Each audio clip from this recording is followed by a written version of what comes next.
Clark County Today is presented by Connell Real Estate. Hire an agent, get a team. Learn more by visiting connellrealestate.com.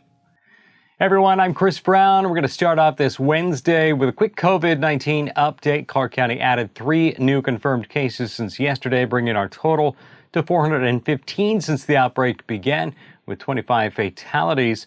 Hospitalizations are up to 5, a slight increase from yesterday. 2 people remain in intensive care with confirmed cases. And by the way, in case you missed it, Clark County Public Health wants to make it clear what contact tracing will look like here. The agency has been posting information on their social media channels saying they prefer to call it case notification, and that the National Guard will not be involved in Clark County, and there will be no enforced involuntary quarantine. County is also working to apply for a variance to move to phase 2 of reopening sooner than much of the rest of the state. We're working on a piece to explain what the process looks like for that, so watch for that soon at clarkcountytoday.com. Well, Vancouver police say property crimes are up sharply amid the ongoing stay-at-home order from Governor Jay Inslee, especially burglaries at commercial and residential construction sites where thieves are targeting tools, appliances, and other things that can be pawned easily. Domestic violence reports are also up, though not sharply. The agency says they're also focusing on reports of street racing. 2 weekends ago, they contacted 300 people in an enforcement campaign and issued a number of citations. To read the full report, check out the story at clarkcountytoday.com. At this week's Vancouver City Council meeting, council members heard proposals for reopening the city's navigation center as soon as possible under the restrictions from COVID-19. 4 different operating scenarios were submitted by the Parks and Recreation Department to reopen and operate the center in partnership with Catholic Community Services of Western Washington. With that contract process soon to begin again, there are 2 challenges facing the city in the operation of the center. One, of course, is adhering to CDC guidance with social distancing. The other is the impact of citywide budget reductions. The consensus of the council was to pause any reopening plans in favor of re-engaging with the county on addressing homelessness. Right now, the only service being offered at the center is mail pickup for those receiving mail at that location. The economic climate around the COVID-19 pandemic is forcing some changes to the city's plan for Block 10 in downtown Vancouver. On Monday, City Council approved 2 amendments to their development agreement with Holland Partner Group. The first will give the property developer more time to close on the project while doubling the security deposit to the city from $250,000 to $500,000. The other amendment gives Holland the option to purchase the land outright for $3.3 million rather than signing a 99-year ground lease.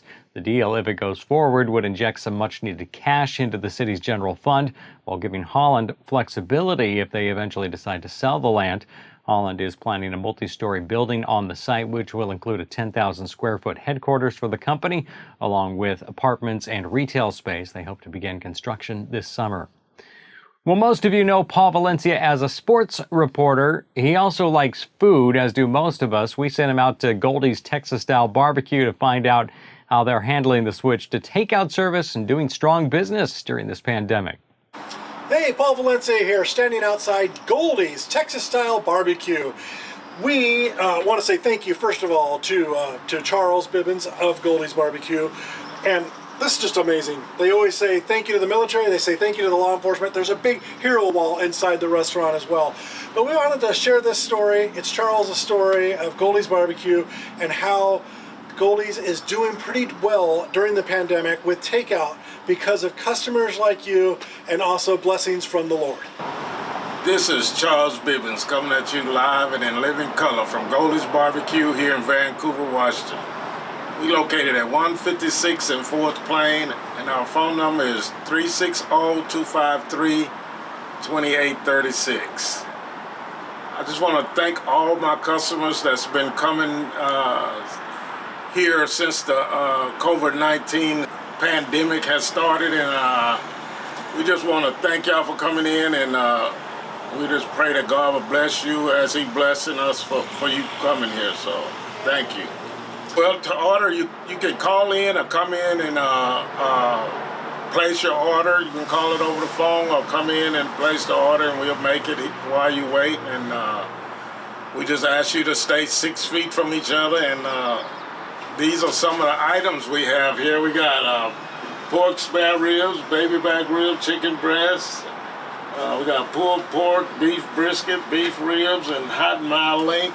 We got mac and cheese, greens, collard greens, coleslaw, beans. I just want to tell y'all, we got some pretty loyal customers. We got a lady, she lived out of state, and she had a grandchild that was born here in Vancouver.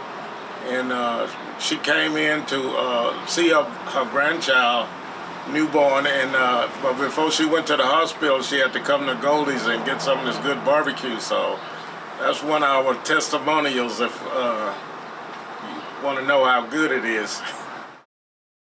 All right, thanks for that, Paul. Now I'm hungry. Earlier today, we shared with you a report from our friends at the Vancouver Business Journal. The Clark County delegation to the state legislature gathered online late last week for the 2020 Legislative Review and Economic Recovery Update. That's a webinar produced by the Greater Vancouver Chamber of Commerce. Speakers included state legislators from the 17th, 18th, and 49th districts, as well as Chris Green of the State Department of Commerce. The webinar was largely focused on the hurdles to reopening business in Southwest Washington and across the state and the tools and resources available to businesses as Governor Jay Inslee's plan to reopen activity moves to phase 2 and beyond starting in June. The legislators emphasized that with a minimum of a $7 billion shortfall in the state budget, it was unlikely that further grants would be afforded to businesses in the coming months and that no state-level stimulus would be available. Now, recipients of $10 million in Working Washington Small Business Emergency Grants will be announced soon, but only about 2,200 businesses will receive those grants of $10,000 or less out of more than 26,000 businesses that applied for the grants in the first few days after they were announced. Hey, let's head back out to Paul Valencia, who got some breaking sports news today. He spoke with Hayla Corral, who has announced her resignation as the girls' basketball coach at Powerhouse Prairie High School. Happy Wednesday to you all. Hey, big news from Prairie High School. Hayla Corral has resigned as the head coach of the prestigious girls basketball program.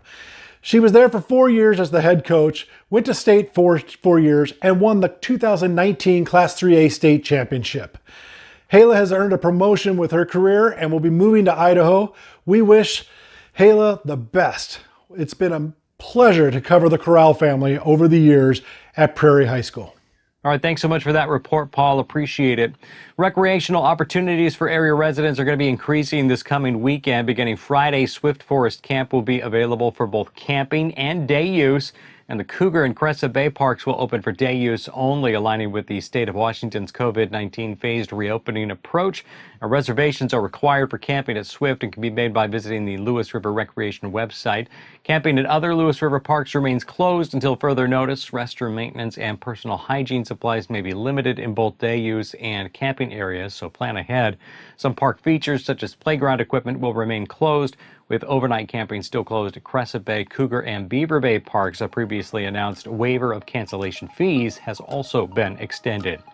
And there is your check of the headlines on this Wednesday at ClarkCountyToday.com. Be sure to follow us on Facebook, Twitter, and Instagram to see when stories are posted and be part of the conversation. You can also send your news tips and story ideas to us via email, news@ClarkCountyToday.com. For all of us, I'm Chris Brown. Thanks so much for watching. We'll talk to you again tomorrow.